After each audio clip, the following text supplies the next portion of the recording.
بسم اللہ الرحمن الرحیم نحمدہ ونصلی علی رسول الکریم اما بعد۔ درس بخاری شریف میں تقدیر کے بیان میں امام بخاری رحمہ اللہ نے ایک واقعہ اللہ کے نبی صلی اللہ علیہ وسلم کے نواسے کے دنیا سے رخصت ہونے کے وقت ذکر فرمایا ہے۔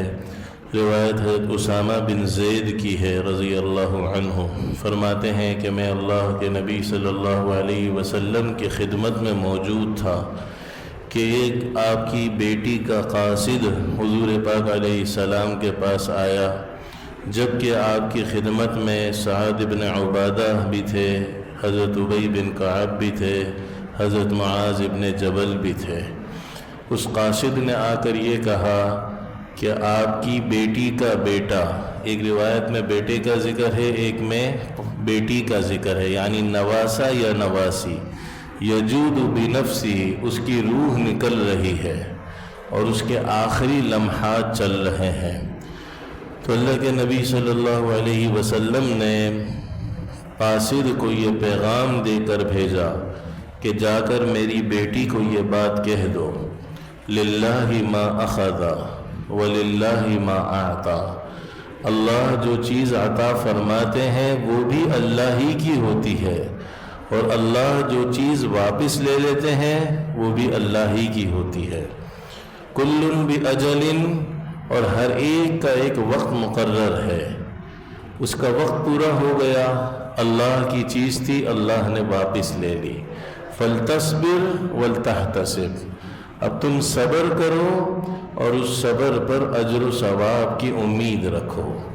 یہ حدیث دراصل قرآن مجید کی وہ آیت جس کا جملہ ہم ہر میت کے وقت سنتے ہیں، انا للہ و انا الیہ راجعون، یہ اس کی شرح ہے، کیونکہ قرآن مجید کی شرح قرآن کی آیتوں سے بھی ہوتی ہے اور قرآن کی شرح احادیث مبارکہ سے بھی ہوتی ہے۔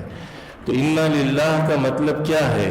انا، ہم سب، للہ، اللہ کی ملکیت ہے، اور مالک کو اپنی ملکیت میں ہر طرح کے تصرف کا حق حاصل ہے کہ زیادہ کر دے، کم کر دے، دے دے، واپس لے لے۔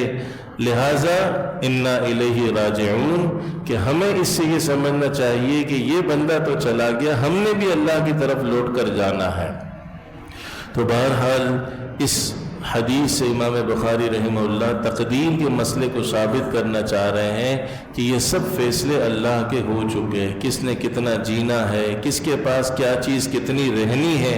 لہذا کوئی تکلیف آ جائے تو اس کو اللہ کی طرف سے امتحان سمجھنا چاہیے۔ اللہ قرآن میں فرما رہے وَلَنَبْلُوَنَّكُمْ بِشَيْءٍ مِّنَ الْخَوْفِ وَالْجُوعِ وَنَقْصٍ مِّنَ الْأَمْوَالِ وَالْأَنفُسِ وَالثَّمَرَاتِ، ہم تمہارا امتحان کرتے ہیں، کچھ خوف بیچ کر، کچھ تمہاری جان، تمہارے کسی محبوب کی، بچے کی جان لے کر، کچھ تمہارا مال لے کر، کچھ عزت میں، کچھ نعمت میں کمی کر کے ہم تمہارا امتحان کرتے ہیں۔ پھر فرمایا بشر الصابرین، کہ خوشخبری سنا دو ان کو جو صبر کرتے ہیں، اور صبر کرنے والے دراصل اللہ کے فیصلے پر راضی رہتے ہیں۔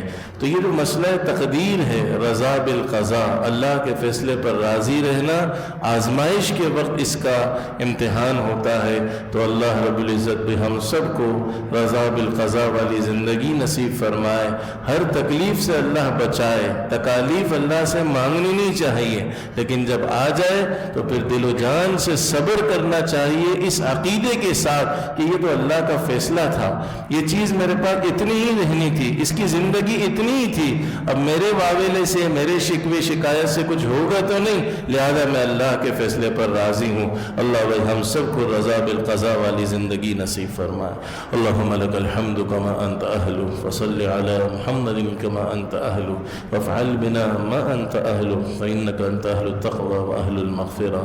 اللہم صل صلاة کاملہ وسلم سلاما تاما تاما على سيدنا وحبيبنا وشفيعنا ومولانا محمد، صلاة تنحل بها العقد وتنفرج بها الكرب وتقضى بها الحوائج وتنال بها الرغائب وحسن الخواتيم ويستسقى الغمام بوجهه الكريم، وعلى آله وصحبه بعدد كل معلوم لك.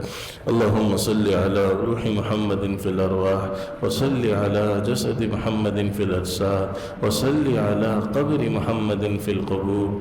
اللهم صل على سيدنا مولانا محمد كلما ذكره الذاكرون وكلما غفل عن ذكره الغافلون.